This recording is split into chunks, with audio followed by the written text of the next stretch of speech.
So this is the Daniel Revelation class for beginners. It's a subtitle for beginners, lesson number 2. And as I said last week, we're studying the book of Daniel as a way of understanding the background information and the imagery and the symbolism that is contained in the book of Revelation. I told you last week, a lot of times people go to the book of Revelation, they don't even bother studying Daniel, they pull out images and language and symbols and they attach to them all kinds of meanings according to modern, the modern political situation, thinking that these refer to modern times without ever having looked at the book of Daniel. And the book of Daniel is almost like the foundational book to understand correctly the symbols in the book of Revelation. So we talked about that last week, just in case this is your first time in this particular class. As I said, much of the language and the apocalyptic style of writing found in Daniel is also found in the book of Revelation. And if we understand the meaning of the symbols, when, how, and why this type of language, let's call it a literary style, when this literary style is used in Scripture, it'll go a long way to help us understand the meaning and the lessons contained in the book of Revelation. Also, a lot of the prophecy in the book of Daniel is fulfilled in the book of Revelation as well. So it's very hard to study the fulfillment of the prophecy but ignore the original prophecy that was made. So that's why, again, I'm making the argument for studying these two books at the same time. Also, unlike some other type of studies that we've had, the book of John, for example, the Gospel of John, in that particular class we're studying line by line, every single line, we read it, we take it apart, so on and so forth. Daniel Revelation, if we were to do that, we could never finish it in the short time that we have. So it's a bit of an overview of one book and an overview of the other to grasp the main ideas, the main thrust of each book, especially understanding the symbolism. So let's talk about Daniel, let's talk about Babylon. Daniel, let's talk about him first. Daniel was a young man from a well-to-do family in Jerusalem who was carried off into captivity by the newest world power emerging at that time, Babylon, and its greatest king, King Nebuchadnezzar. Let's talk about Babylon, the city and the empire.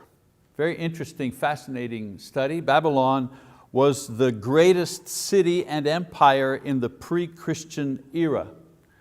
Now Assyria ruled before Babylon, and it ruled longer, but it was never as great or as beautiful as Babylon. Babylon had architectural wonders and so on and so forth. The Assyrians were fierce warriors. They went in and killed you, took your money, killed all your people. The Babylonians had a much higher culture than the Assyrians. It was ruled for most of its domination, its world domination, by Nebuchadnezzar, 45 years in all that he ruled. And he never tired of beautifying and improving this great city. Ancient historians say that its walls around the city were 60 miles long, 15 miles on each side. The walls were 300 feet high, 30 stories. Think about that. 300 feet high, 80 feet thick, 35 feet into the ground so enemies could not tunnel underneath. Everything was made from brick. There was a 1/4 mile of cleared space around the wall where a moat was built. 250 towers, 100 gates of brass, sentries posted everywhere. It was a fortress. It was a fortress, nobody could get in. Powerful fortress. Now the city itself was divided by the Euphrates River that flowed through it, and there were drawbridges to get across. There were 53 temples in the city, 180 altars to the goddess Ishtar. And the goddess Ishtar was the goddess of war and love. So it was a kind of a male-dominated society. Their goddess was a female, but she was the goddess of war and the goddess of love. Nebuchadnezzar's palace was huge. The walls, 50 feet thick. This is a remnant. This is not just this is actually a picture, a remnant. There's still remnants of it left. Nebuchadnezzar also built one of the 7 wonders of the ancient world, and that was the Hanging Gardens of Babylon. Some scholars, some archaeologists say, no, these were actually built in Nineveh. There's a little debate going on about that, but anyways, I don't want to go into that minutiae. Most individuals, most historians believe that the Hanging Gardens were in Babylon. He built it for his queen. The gardens were platforms, 400 square feet, and they were held up by arches that cascaded down one from another. They were filled with flowers and trees and shrubs, and you see a bit of that in the rendition here.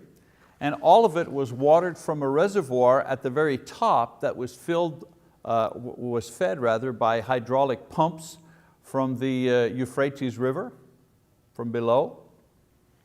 We sometimes think these ancient cultures, they had no engineering, but they had amazing engineering. Many years ago, when I went to Jerusalem, they still had, the guide brought us to the aqueducts that the Romans had built. They were still there to bring water all the way to the desert. Aqueducts built 2,000 years ago, still standing, still functional. They could still function if they needed that. Obviously they have modern ways of transporting water now, but if they had to, they could still work. That's amazing when you look at some of our bridges and things that were built 50, 60 years ago that are crumbling and falling apart. So it was amazing engineering for the time. Underneath the arches were luxury apartments, the pleasure grounds of the palace. And these were built while Daniel was the chief governor of the wise men in Babylon.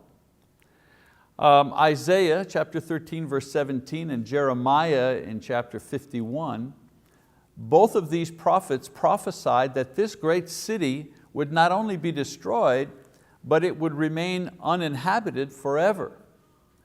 Well, in 539 BC, Cyrus, who had taken over Media and Persia and Elam, those nations, he led his army into Babylon and he captured this seemingly indestructible city and nation without a single, they wouldn't have a shot, but without a single blow.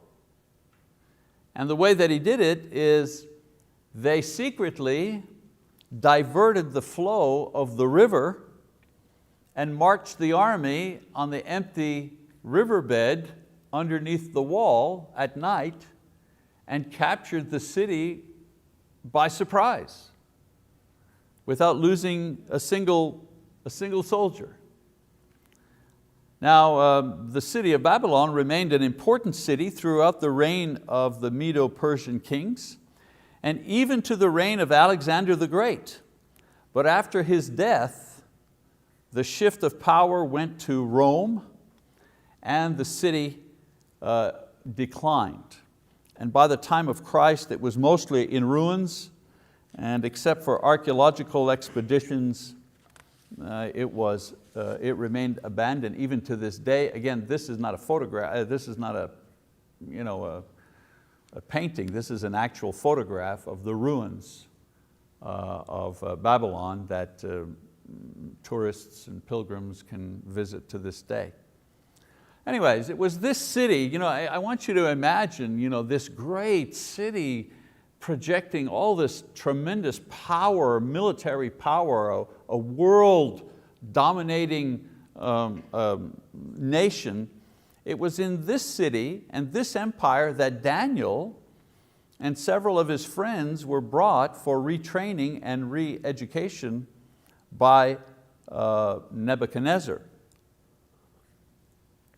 And so the book of Daniel represents Daniel in chapter 7 and chapter 7 verse 1 and 28 as its author. So Daniel, we know that Daniel writes about this place, and we know he's the author because he names himself. So we have some internal evidence about that. It was confirmed as Daniel's work by Jesus himself in Matthew 24 verse 15. So not only does Daniel name himself, Jesus names Daniel as the author of Daniel. So we don't have a lot of arguments there. It was also accepted by the Jews and early Christians. In other words, this book, okay, was considered authentic by the Jews and by early Christians. And this view was unanimously held until the rise of what we call modern criticism that contended that it was actually written in the 2nd century before Christ by some unknown author. A lot of modern criticism does that. They say, well, we don't know who wrote it, it's not Daniel. And they begin with the idea that miracles can't happen, so then they go from there with that. But this theory has been rejected by most scholars. Both Jewish and Christian scholars still believe and contend that the book of Daniel was written by Daniel at that particular time.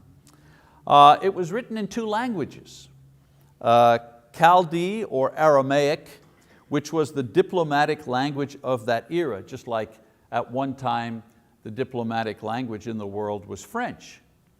If you were a diplomat, you spoke French. Today the diplomatic language is English, but at that time Chaldee and Aramaic was the diplomatic language. So chapter 2 all the way to chapter 7 is in that language, and also in Hebrew. The rest of the book is written in Hebrew.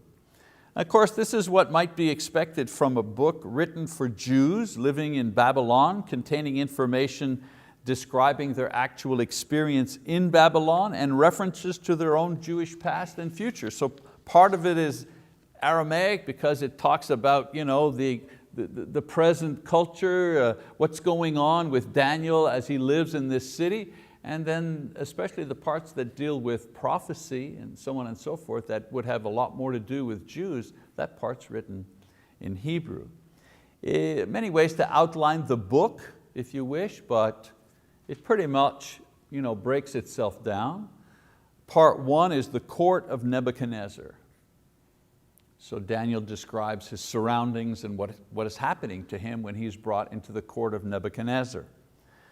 Part 2, Nebuchadnezzar's dream, chapter 2, verse 1 all the way to 49, where Daniel describes what took place with the king's dream and what happened.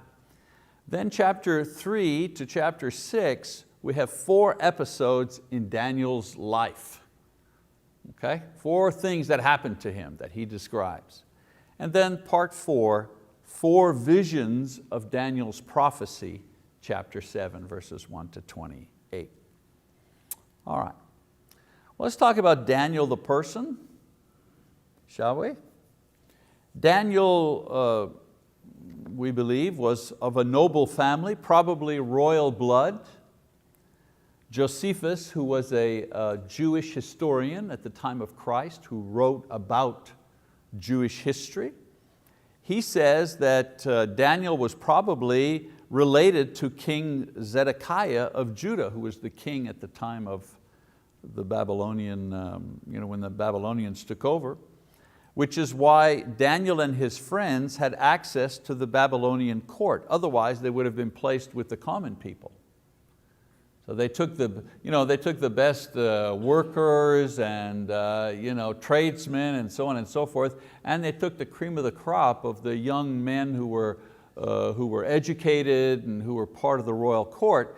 And the fact that Daniel ended up in the Babylonian court to be trained in the king's court suggests that he was also part of the royal court when they were in Israel.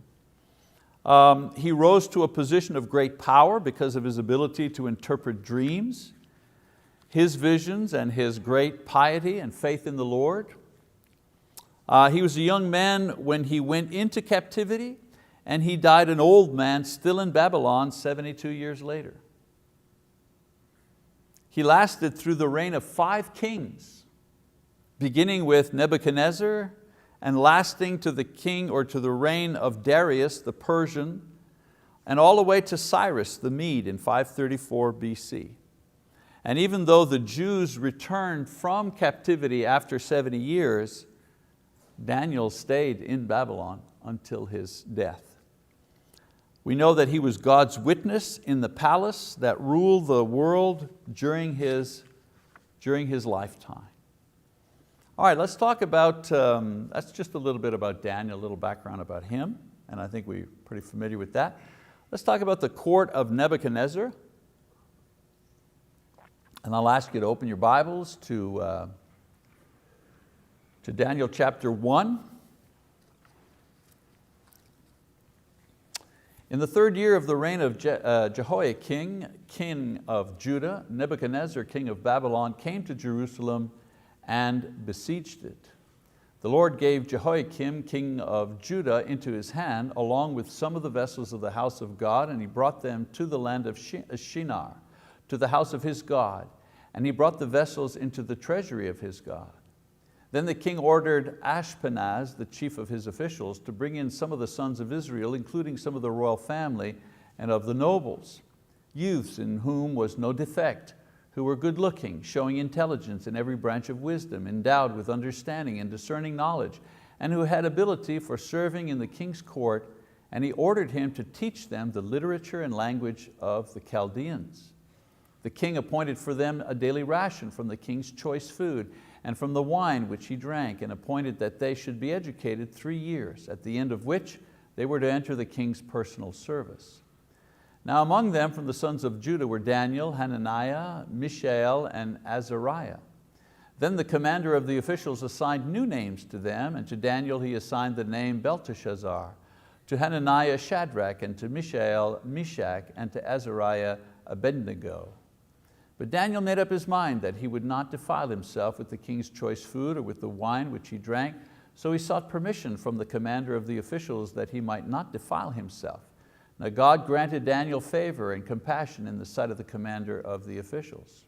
And the commander of the officials said to Daniel, I am afraid of my lord the king, who has appointed your food and your drink, for why should he see your faces looking more haggard than the youths who are your own age? Then you would make me forfeit my head to the king. But Daniel said to the overseer, whom the commander of the officials had appointed over Daniel, Hananiah, Mishael, and Azariah, please test your servants for 10 days, and let us be given some vegetables to eat and water to drink. Then let our appearance be observed in your presence, and the appearance of the youths who are eating the king's choice food, and deal with your servants according to what you see. So he listened to them in this matter and tested them for 10 days. At the end of 10 days, their appearance seemed better, and they were fatter than all the youths who had been eating the king's choice food. So the overseer continued to withhold their choice food and the wine they were to drink, and kept giving them vegetables.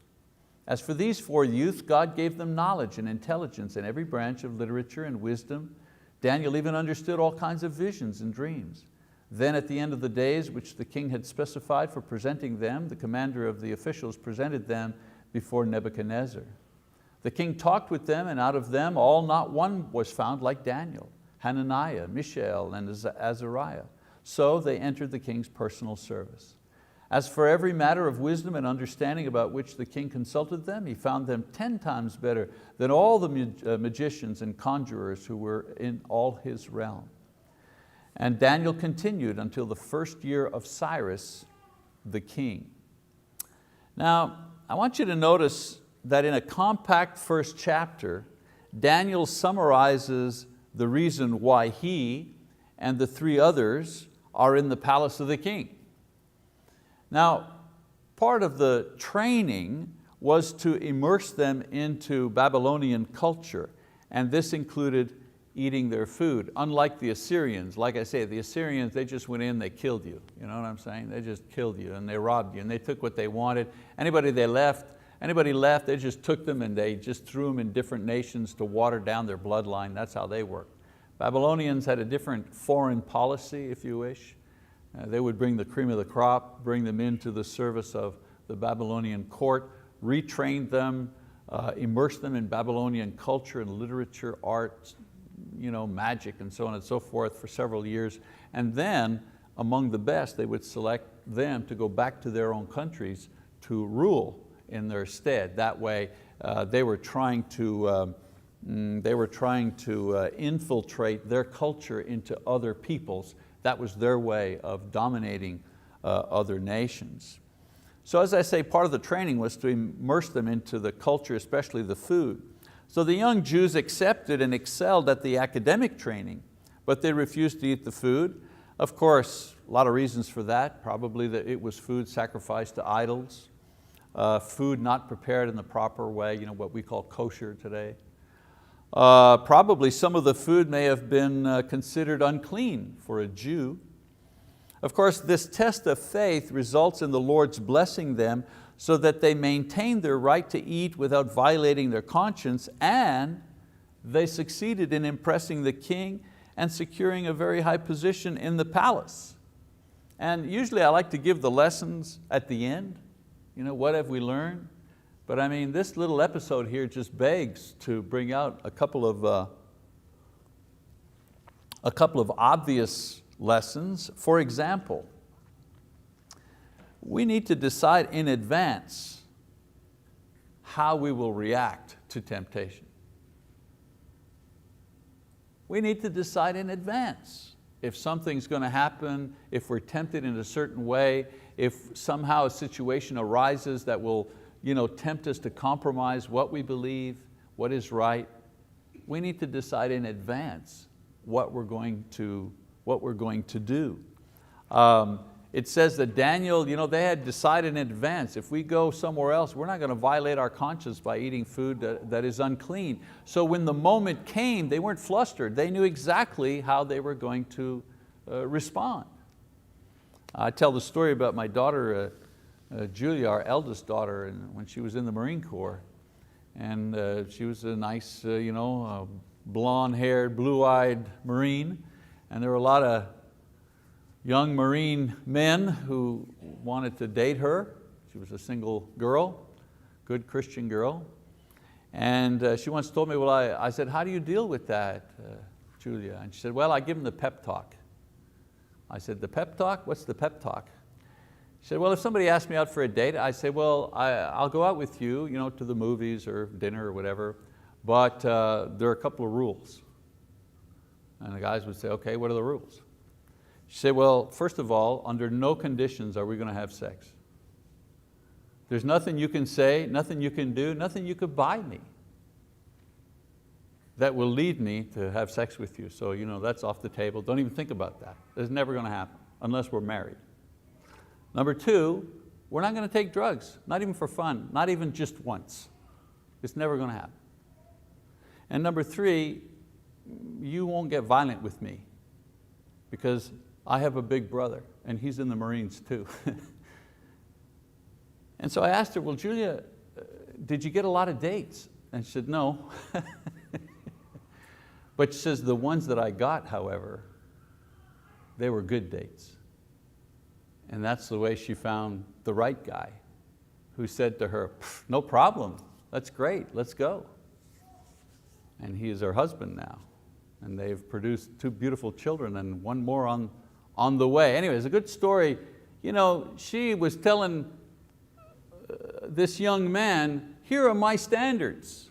Before we even leave the house to go to the movies, here are where the standards are. She had decided in advance exactly how she would conduct herself under various circumstances. Another lesson here. I'm looking at Bob there and he's just dying to say something, but he's holding himself in, and that's good exercise for you, Bobby. God tests us not only with trials, but also with opportunities. We always think, if we're having a lot of trouble, my sore back, this happens, I lose my job, whatever, well, this is a trial and God is testing me, And yeah, sure, that's where our faith is, in the crucible of suffering, our faith is strengthened. But sometimes He tests us with opportunities. Because sometimes opportunities to get ahead in my job, in my career, also will mean that I will take a step back in my faith and in my service to God. I tell people, you know what?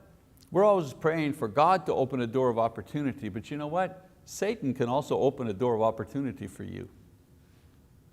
We have to be careful when we're looking at an opportunity to make sure that that opportunity will not be some short-term gain, but will result in long-term loss if we have to compromise our values.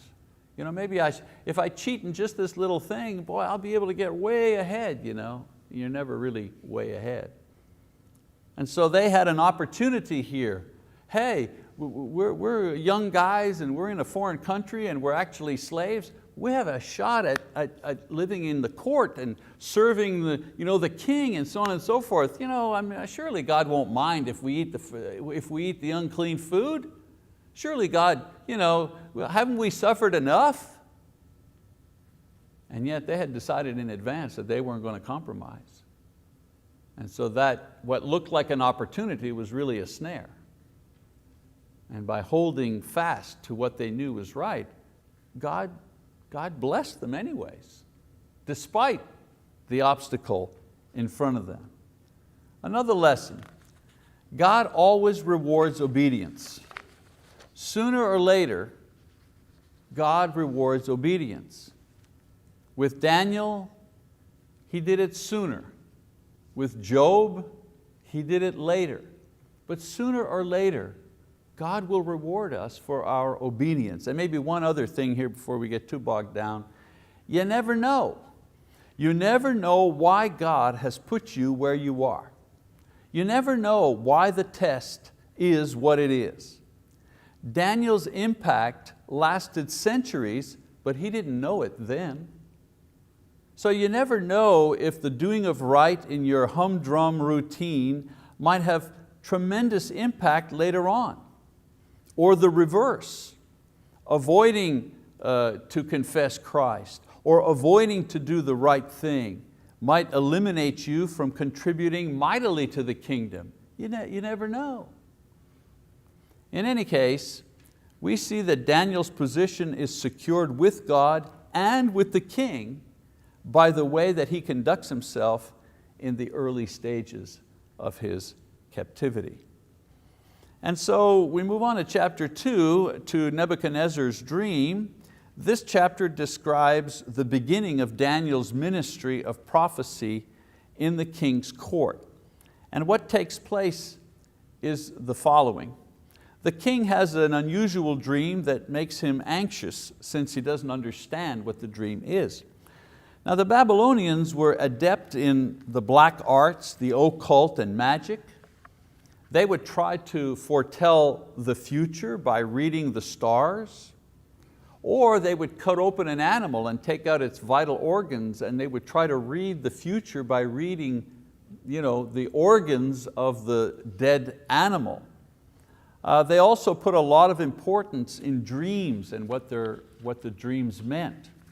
And so the king calls his wise men, a collection of sorcerers, astrologers, counselors, ministers, to give him the interpretation of the dream. Now there was a catch, however, and the catch was he doesn't tell them what the dream is. He tells them they have to tell him what the dream is and then interpret it. Well, obviously, that's pretty tough. He also tells them that if no one can do this, they're all going to be executed and their homes will be destroyed. And that included Daniel and his 3 friends who were part of this group of advisors. So I'm kind of summarizing the story because we're not going to read the entire chapter here. So the wise men confess that they can't do what the king wants them to do, and so the king decrees that all the wise men in the land are to be executed. And so when Daniel hears this, he and the 3 other Jewish youths go to God in prayer, and God reveals the dream and its interpretation. And then Daniel goes to the king with his revelation and saves himself and the others. Now, the reason he could go into the king was he was considered one of the wise men along with the others. So I just want to read one portion of chapter 2, beginning in verse 31. Daniel says, "You, O king, were looking, and behold, there was a single great statue. That statue, which was large and of extraordinary splendor, was standing in front of you, and its appearance was awesome." So Daniel is telling the king what he dreamt. "The head of that statue was made of fine gold, its breast and its arms of silver, and its belly and its thighs of bronze, its legs of iron, its feet partly of iron and partly of clay. You continued looking until a stone was cut out without hands, and it struck the statue on its feet of iron and clay and crushed them. Then the iron, the clay, the bronze, the silver, and the gold were crushed all at the same time and became like chaff from the summer threshing floors. And the wind carried them away so that not a trace of them was found. But the stone that struck the statue became a great mountain and covered the whole earth. This was the dream. Now we will tell its interpretation before the king. You, O king, are the King of kings, to whom the God of heaven has given the kingdom, the power, the strength, and the glory.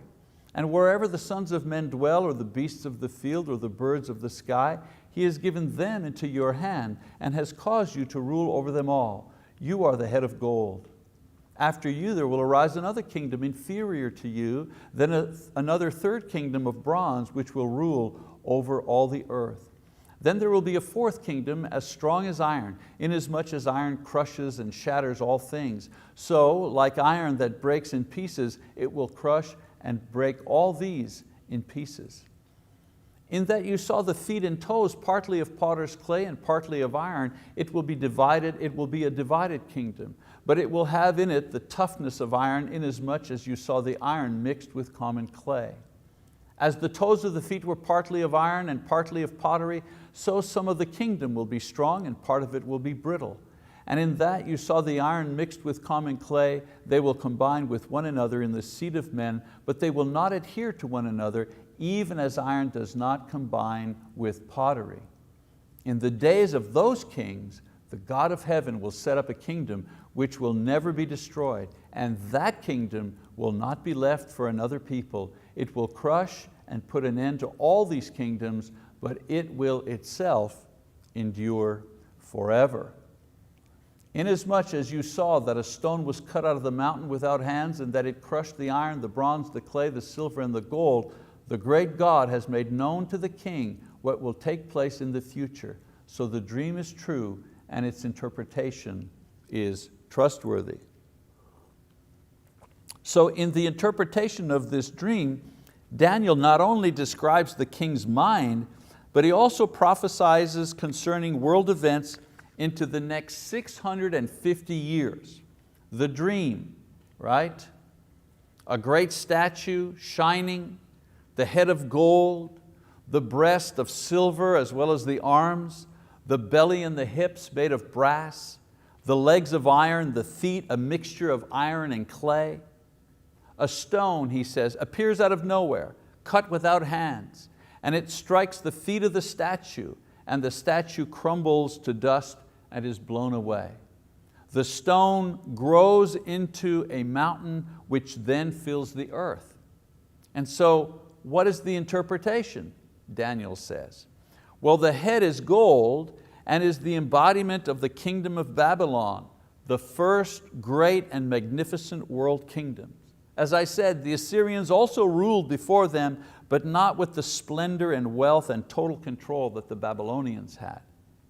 The breast and the arms of silver represent very well the dual nature of the Medo-Persian Empire that conquered and replaced the Babylonians. Another interesting thing as well is that silver coinage and this people's wealth in silver fits well the imagery of the dream, because the Medo-Persian Empire was rich in silver. Also the idea of the two arms, two different nations ruling simultaneously. Then he talks about the belly and the hips of brass, refers to Alexander the Great and his armies, which will be the next world power after the Medo-Persian Empire. Now Alexander, is interesting to note, innovated warfare by introducing brass armor in combat.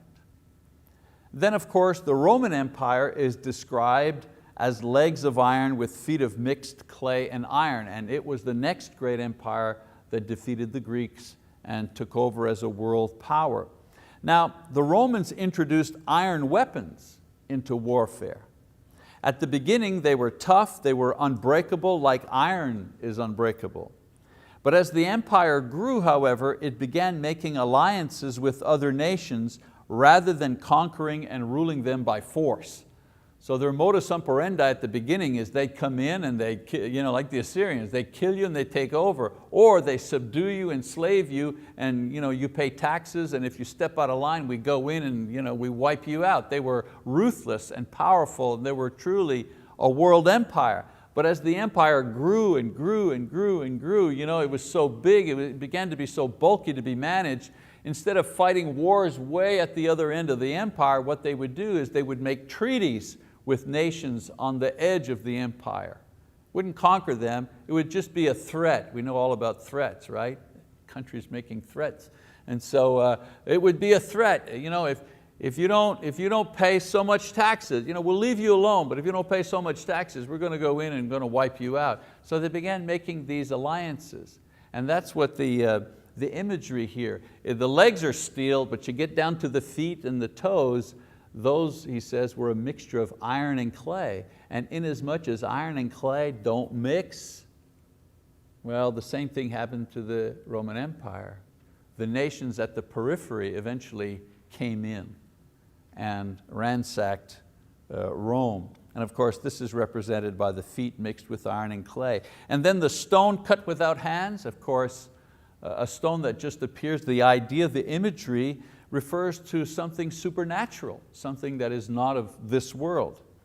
The small stone totally destroys the statue. And notice where it hits. It doesn't hit in the head or in the chest, it hits at the feet, right? It hits at the feet. So the small stone totally destroys the statue, conquers the essence and the substance of the statue, all the power, all the control, all the dominance, all the glory, completely shattered. And so in the dream and in the interpretation, Daniel says the stone is a kingdom established by God, never to be destroyed and always alive and growing. And eventually, he says, will dominate everything and everyone and last forever. Kind of sounds like the church, doesn't it? Kind of sounds like the church. So once Nebuchadnezzar hears this, if we continue reading, we find out he falls on his face to honor Daniel as a true prophet and worships the God of Daniel. He also makes Daniel the head of all of his wise men and counselors in the palace, and his 3 friends, the administrators of the province of Babylon. This is a tremendous prophecy because of its clarity and its exactness. He said that this dream was about the future rulers of the world. He called it. Also, he gives the exact number that there will be and the order and enough information from the dream to identify who will they be. We can't even predict who the next president's going to be in 3 years from now. And here, Daniel is telling him which nations are going to rule in the next 650 years. That's a tremendous prophecy. He prophesies correctly about the coming of the church and what exact period of time that it would appear and destroy the opposition. He even correctly interprets the idea that some of these kingdoms would never revive. They were all blown into dust. None of these kingdoms, Babylon, there's no Babylon anymore, there's no Medo-Persia anymore, none of these kingdoms. Rome, yeah, there's Italy and Rome, but would anybody think that Italy is a world power today? I don't think so. So this section is important, not only to prove the inspiration of the Bible, but also to set the scene for what will take place in the book of Revelation. That's why I read We're not going to read every line of every book here, but it was important to look at this because this is the basis upon which many of the symbols and prophecies in the book of Revelation are taken. Okay? It's not just an instant bit and a destruction. What he talks about is a struggle for several centuries that will finally end in a victory for the church. Tremendous prophecy. The thing that really strikes me is he talks about the coming of the church and he places it in exactly the right historical context during the Roman Empire and the fact that it will destroy the empire. Christianity overtook the empire of Rome. All right, well, I think the first bell went, so we're going to stop there. Next week, we're going to talk about what Nebuchadnezzar does with this interpretation. And we're going to begin looking at Daniel's vision. So that's it for this week. Thank you very much for your attention.